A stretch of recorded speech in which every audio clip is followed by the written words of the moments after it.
All right, number 9, we're talking about funny names of politicians. We did some yesterday, and a viewer named Judy sent this one to us. Young Boozer. It's a good name for a rapper or the state treasurer of Alabama. Young Jacob Boozer III is 75 years old. His grandpappy was a mayor of a town in Alabama in the early 1900s, and his father, Young Boozer Jr., was a football star at Alabama. So Boozers are a real proud family in Alabama. Huh. Young Boozer. All right. Number 8, check this out. Yes, these people appear to be leaning. They're standing in the Mystery Spot in Santa Cruz, California. The Mystery Spot was opened in 1939 by a man named George Prather and quickly became a tourist spot. It was a bit of an illusion created by a tilted environment and floor, along with the slanted building in the background, so visitors appear to be defying gravity. The Mystery Spot was designated a California Historical Landmark in 2014. Tickets are $10. Oh, it's still there. Huh. Oh, that's interesting. Good reminder to all these TikTokers who think that they're doing something big when they have these little pop-up displays where they can take their fancy pictures. I think Anna was at one at Navy Pier. No, they've been doing it for 100 Doing years. it for years. All right, number 7, looking to throw in the towel and leave your job for good? You can try Italy. According to a recent study, it's now one of the top 10 countries in the world to retire. Ranks high in categories like life expectancy and affordability. There's also the flat tax incentive. It's a program that was introduced in 2019. Foreigners who live in regions like Sicily reside full-time with foreign pensions and pay only 7% tax. Not just that, the average price for an apartment in Rome is around $1,100. Compare that to New York, where the average rent is $4,200. Does that appeal to you at all, Patrick? Oh, yes. Wonder, it always sounds like they're, it's just so easy. You just move to another country, and it seems that there's got to be more to it, right? You don't actually get health care with that, but that's an additional cost or something. But, geez, that sounds nice, doesn't it? All righty, number 6. We told you yesterday about lemon juice and sunlight, and it was a real talker among the staff. 15-year-old TikTokers claim it's a new way to lighten your hair. Wrong. We have been doing, well, not we, but some people have been doing this for decades. Our parents did it. Our grandparents did it before them. We're not saying it's safe. We're just saying it is certainly not new. Skin and hair care experts say using lemon juice method can damage your hair, so maybe you should try the old school way and use Sun-In. Take a look. Don't wait for the sun to lighten your hair. The summer might end before the highlights are there. Get natural looking highlights as soon as tonight. Let a little sun in, do your hair right. Let it gentle for softness, a super for flair. A new natural lemon puts sun in your hair. A little spritz does it, the sun does the rest. For natural looking summer hair, Sun-In's the best. Don't wait for the sun to get your hair bright. Get natural looking highlights as soon as tonight. Put sun in your hair, do your hair right. Remember that stuff. Hell of a jingle, too. Yeah, real catchy. Real strong. Yeah, and Sun-In is still around today. Is it really? I don't need to tell you that. No, I don't know that. All right, number 5, the outdoor company called Tencel is known for its tree tents.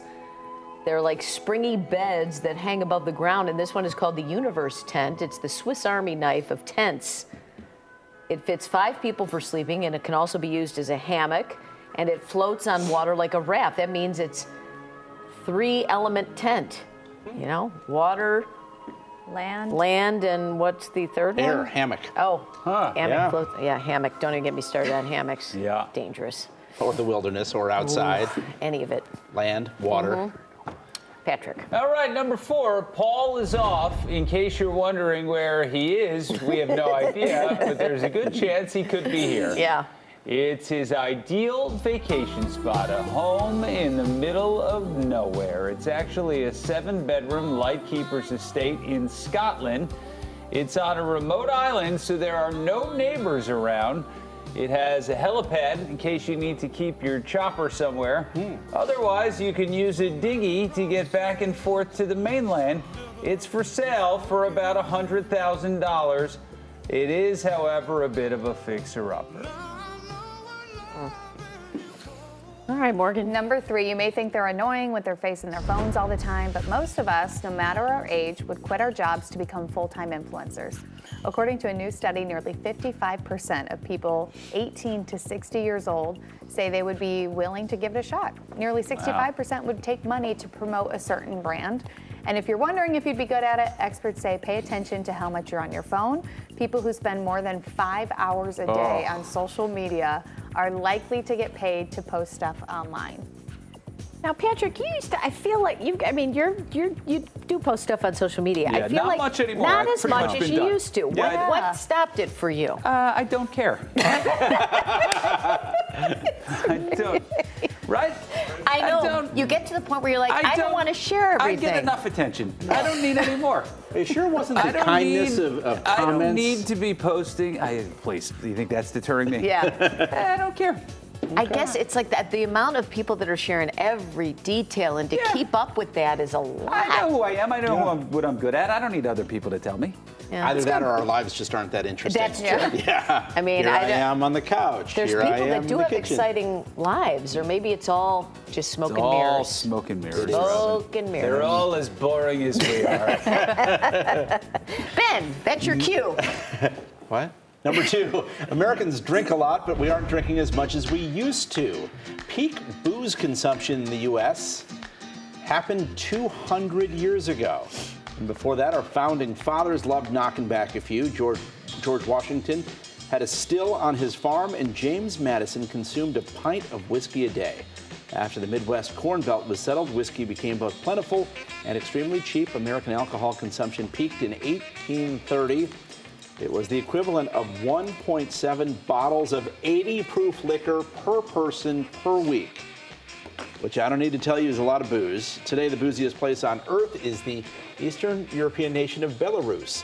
And even there, alcohol consumption is only about 2/3 of what it was in America in the 1830s. See, we were number 1. All right, number 1, there's a really fun group from called the Cleverleys. They've been described as part Dolly Parton, part Spinal Tap. See how long it takes you to spot the song here.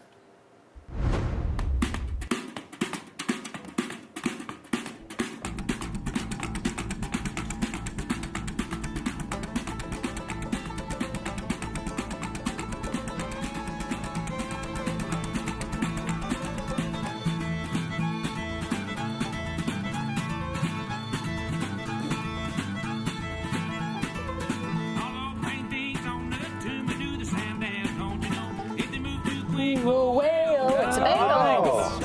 Walk like an Egyptian.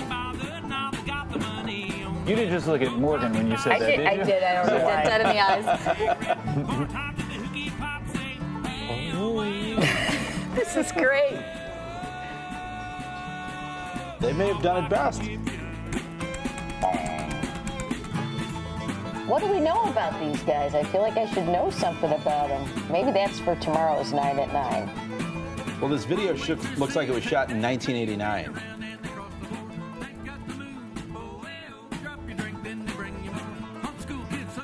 Yeah. That's great. Effortless performers. It's fantastic. The orange cravat, I think, really completes the outfit, too.